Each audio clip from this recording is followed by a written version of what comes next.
कहानी की शुरुआत में हम कूपर नाम के एक आदमी को देखते हैं जो अपनी बेटी राइली के साथ एक बड़े कॉन्सर्ट में जा रहा होता है। वहाँ famous singer lady Raven perform करने वाली होती है और राइली इस सिंगर की बहुत बड़ी फैन है। राइली ने स्कूल में अच्छे मार्क्स लाए होते हैं, इसीलिए कूपर ने उसे रिवॉर्ड देने के लिए फ्रंट रो की सीट्स बुक की होती हैं। ये सुनकर राइली बहुत ज्यादा खुश हो जाती है। अब जब ये दोनों कॉन्सर्ट वेन्यू के अंदर दाखिल होते हैं तो कूपर कुछ गड़बड़ नोटिस करता है। इस बिल्डिंग में जरूरत से ज्यादा पुलिस और सिक्योरिटी लगी होती है। एक जगह तो पुलिस एक आदमी को उठा के पूछताछ के लिए ले भी जाती है। ये देख कूपर के अंदर एक अनजाना डर बैठ जाता है। थोड़ी देर में कॉन्सर्ट शुरू हो जाता है। लेडी रेवन स्टेज पर आती है और गाना गाने लगती है। राइली और बाकी सारे फैंस खुशी के मारे चिल्ला उठे, लेकिन कूपर के अंदर ये डर होता है ना, वो धीरे धीरे बढ़ने लगा है। कूपर एक बहाना बनाता है बाथरूम जाने का। वहाँ जाके वो अपने फोन का एक सिक्योरिटी ऐप खोलता है और हमें पता चलता है कि कूपर ने एक लड़के को किडनैप करके किसी बेसमेंट में बंद कर रखा है और उसकी रिकॉर्डिंग उसके फोन पे लाइव चल रही होती है। अब बाहर बिल्डिंग को पुलिस ने चारों तरफ से घेरा हुआ होता है और FBI भी मौजूद होती है। कूपर वापस कॉन्सर्ट में आता है। उसकी नजरें पुलिस पे गिरती रहती हैं और टेंशन बढ़ती रहती है। हाफ कॉन्सर्ट के बाद इंटरमिशन में ये दोनों बाहर आते हैं। राइली को लेडी रेवन की एक टी शर्ट चाहिए होती है, लेकिन प्रॉब्लम ये है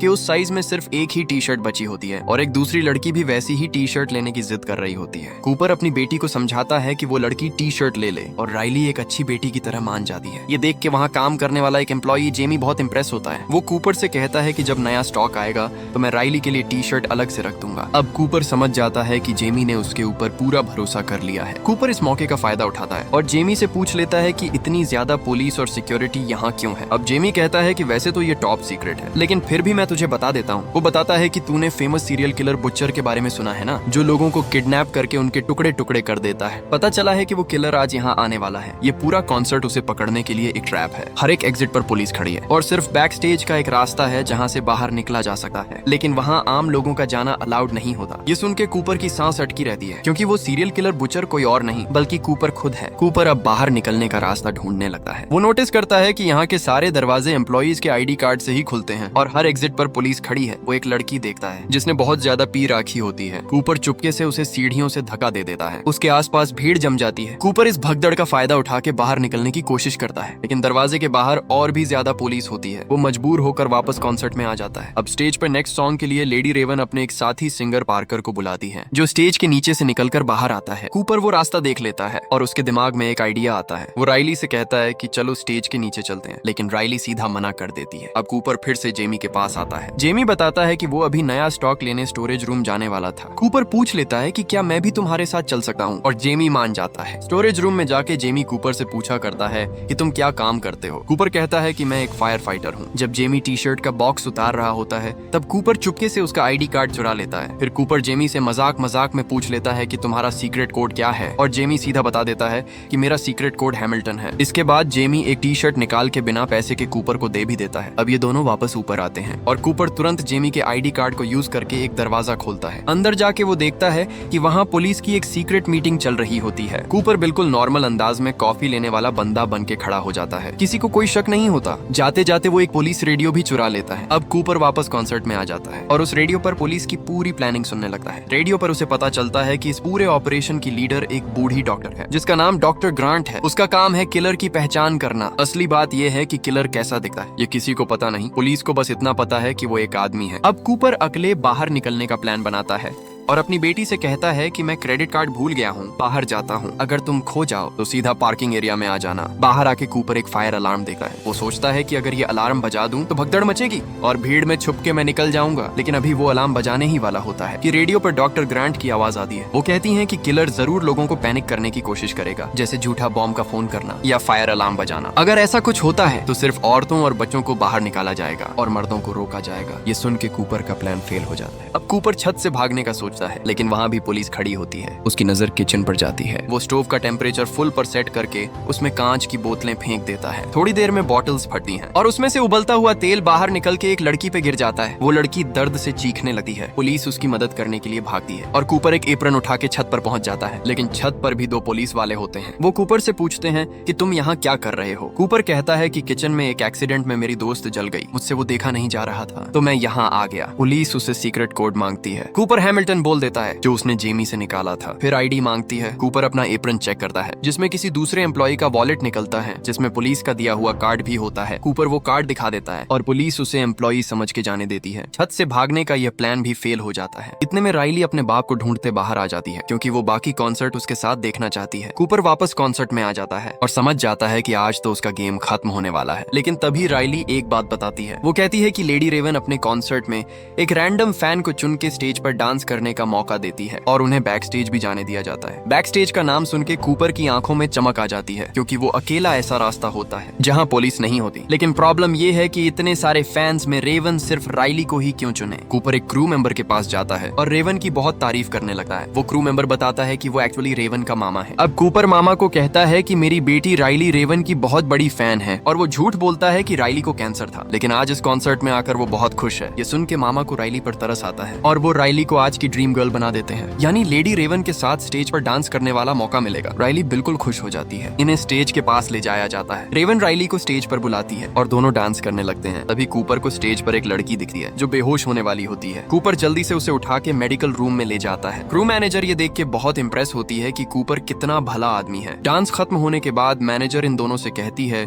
कि आप लोग बैक स्टेज से कॉन्सर्ट देख सकते हैं। कूपर अब मैनेजर से रिक्वेस्ट करता है कि क्या हम पीछे के रास्ते से बाहर निकल सकते हैं क्योंकि भीड़ में नहीं जाना। मैनेजर मान जाती है। कॉन्सर्ट खत्म होने पर मैनेजर इन्हें बैक स्टेज ले जाती है और बाहर का रास्ता दिखाती है, लेकिन वहाँ भी पुलिस मौजूद होती है। कूपर एक बार फिर रुक जाता है। तभी लेडी रेवन इनके पास आती है राइली को गुड बाय कहने। कूपर रेवन से कहता है कि मैं आपसे 2 मिनट अकेले में बात करना चाहता हूँ। रेवन मान जाती है। मेकअप रूम में जाके कूपर डायरेक्टली बोल देता है कि जिस सीरियल किलर बुचर को पुलिस ढूंढ रही है वो और कोई नहीं बल्कि मैं हूँ। वो रेवन को अपना फोन दिखाता है जिसमें किडनैप्ड लड़का बंद कमरे में चीखता हुआ दिख रहा होता है। कूपर कहता है कि एक बटन दबाते ही उस कमरे में जहरीली गैस फैल जाएगी और वो लड़का मर जाएगा। अब तुम मुझे और मेरी बेटी को अपनी कार में बिठा के यहाँ से बाहर निकालो वरना मैं अभी उस लड़के को मार दूंगा। रेवन जो कि इस लड़के को जानती तक नहीं, उसकी जान बचाने के लिए कूपर की बात मान लेती है। वो कूपर और राइली को अपनी कार में बिठा के यहाँ से ले जाती है। बाहर पुलिस हर आदमी की चेकिंग कर रही होती है लेकिन कूपर उनकी नजरों के सामने से निकल जाता है। बाहर आके कूपर रेवन से कहता है कि यहीं ड्रॉप कर दो, लेकिन रेवन कहती है कि मैं तुम्हारा घर देखना चाहती हूँ, मैं तुम्हें वहाँ छोड़ती हूँ। कूपर समझ जाता है कि रेवन कुछ प्लान कर रही है लेकिन राइली के सामने वो कुछ नहीं कर सकता। कूपर के घर हम देखते हैं कि उसकी वाइफ रेचल है और एक छोटा बेटा भी है। फैमिली में किसी को कुछ नहीं पता कि कूपर एक किलर है। कूपर रेवन को धमकी देता है कि अगर उसने पुलिस को बुलाया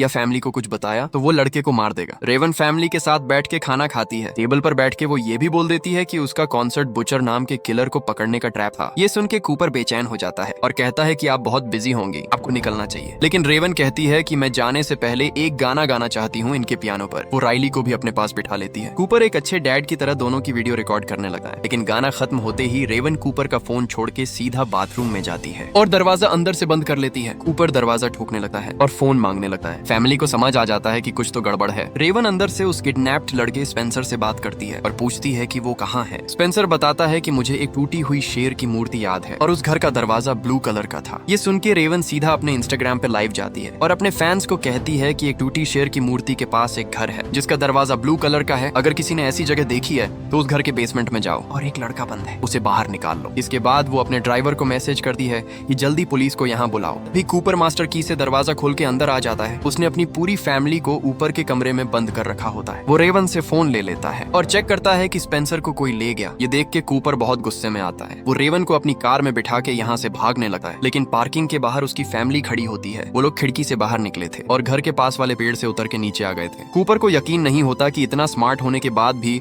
उसने खिड़की बंद करना भूल गया। मौका देख के रेवन कार से बाहर निकल के फैमिली के पास चली जाती है। अब तक पुलिस भी आ जाती है। फैमिली को पुलिस कार में ले जाया जाता है और रेवन भी अपनी कार में बैठ जाती है। एक पुलिस वाला रेवन के ड्राइवर से कहता है कि तुम बाहर निकलो, मैं रेवन को घर तक छोड़ दूंगा और वो रेवन को लेकर यहाँ से निकल जाता है। जब पुलिस घर के अंदर घुसती है तो कूपर कहीं नहीं मिलता। असल में उस घर के किचन में एक टनल है जो पास के पड़ोसी के यार्ड में खुलती है। कूपर वहाँ से निकल गया होता है और अब पता चलता है कि जो पुलिस वाला रेवन को लेके गया था वो और कोई नहीं बल्कि कूपर था। उसने टनल से निकलने के बाद पुलिस के कपड़े पहन लिए थे और किसी ने उसे नहीं पहचाना। कूपर रेवन को हथकड़ी पहना देता है और कहता है कि इस शहर में मेरे बहुत सारे ठिकाने हैं, मैं तुझे ऐसी जगह ले जाऊंगा जहाँ कोई नहीं ढूंढ पाएगा। लेकिन गाड़ी ट्रैफिक में फंस जाती है। रेवन किसी तरह अपनी खिड़की नीचे कर लेती है। बाहर वाले लोग उसे पहचान लेते हैं। वो चीख के मदद मांगती है। कूपर जल्दी खिड़की बंद कर देता है लेकिन अब लोग कार के चारों तरफ खड़े हो जाते हैं और गाड़ी आगे नहीं बढ़ सकती। रेवन हथकड़ी से अपना हाथ छुड़ा के कार से बाहर निकल आती है। पुलिस आती है, लोग हटाए जाते हैं, कार के टायर पंक्चर कर दिए जाते हैं। जब पुलिस कार का दरवाजा खोलती है तो अंदर सिर्फ पुलिस यूनिफॉर्म बिछी होती है। कूपर पहले ही बाहर निकल गया होता है और भीड़ में घुल के भाग जाता है। किधर? वापस अपनी फैमिली के घर। उधर रेचल घर आ गई होती है। बच्चे आंट के घर छोड़ दिए होते हैं। घर के बाहर पुलिस की सिक्योरिटी लगी होती है। रेचल किचन की तरफ जाती है तो देखती है कि कूपर पहले से ही अंदर आ चुका है। वो सोचता रहता है कि पुलिस को कैसे पता चला कि किलर कॉन्सर्ट में आने वाला था, और तभी वो रिवील होता है ये रेचल थी जो इन सब की जिम्मेदार है। रेचल बताती है कि पहले उसे शक था कि कूपर का किसी से अफेयर चल रहा है, क्योंकि उसके कपड़ों से हमेशा हॉस्पिटल जैसी खुशबू आती थी। असल में वो अपने कपड़ों से खून साफ करने के लिए कोई मेडिकल लिक्विड यूज करता था। फिर एक दिन रेचल ने कूपर का पीछा किया तो वो उन लोगों के साथ नजर आया जो बाद में मारे गए। ये देख के रेचल को शक हुआ कि कहीं उसका हस्बैंड फेमस किलर बुचर तो नहीं। फिर उसने कूपर के वॉलेट से कॉन्सर्ट का टिकट निकाला और पुलिस को उसके बारे में बताया। पुलिस ने ट्रैप बिछाया। अब ये सब सुन के कूपर को बहुत गुस्सा आता है। वो डिसाइड करता है कि पहले रेचल को मार देगा, फिर खुद को। लेकिन रेचल एक आखिरी बार साथ में पाई खाने की विश करती है और कहती है कि ये मैंने स्पेशली राइली के लिए बनाई थी। कूपर अपनी बेटी की एक भी चीज से इनकार नहीं कर सकता। वो मान जाता है। दोनों पाई खाने बैठते हैं। रेचल नहीं खाती, लेकिन कूपर खाता रहता है। खाते खाते कूपर बोल रहा होता है कि मुझे तुझ पर बहुत गुस्सा आ रहा है, क्योंकि अब तेरी वजह से मैं अपने बच्चों को बड़ा होता नहीं देख पाऊंगा। पाई खत्म करते करते कूपर को कुछ अजीब सा फील होने लगता है। उसका जिस्म सुन्न पड़ जाता है। असल में रेचल को कूपर का बैग मिला था जिसमें वो सामान था जिससे वो लोगों को ड्रग करता था। रेचल ने वही चीज पाई में मिला दी थी। कूपर गिरने वाला होता है, फिर भी रेचल को मारने की कोशिश करता है, लेकिन इतने में पुलिस आ जाती है और उसे ढेर सारी टेजर्स मारती है। आखिरकार कूपर अरेस्ट हो जाता है। जाते जाते कूपर की नजर राइली की बाइसिकल पर पड़ती है जो गिरी होती है। वो उसे उठा के सीधा कर देता है। उसके बच्चे वहाँ आ जाते हैं। राइली रोते हुए अपने बाप को एक आखिरी बार गले लगाती है। फिर कूपर को पुलिस वैन में बिठा दिया जाता है। रास्ते में हमें पता चलता है कि कूपर ने बाइसिकल के टायर से एक तार निकाल के अपने पास रख लिया था। वो उसी तार से अपनी हथकड़ी खोल लेता है और मुस्कुराने लगता है। कूपर एक बार फिर से फरार होने वाला है।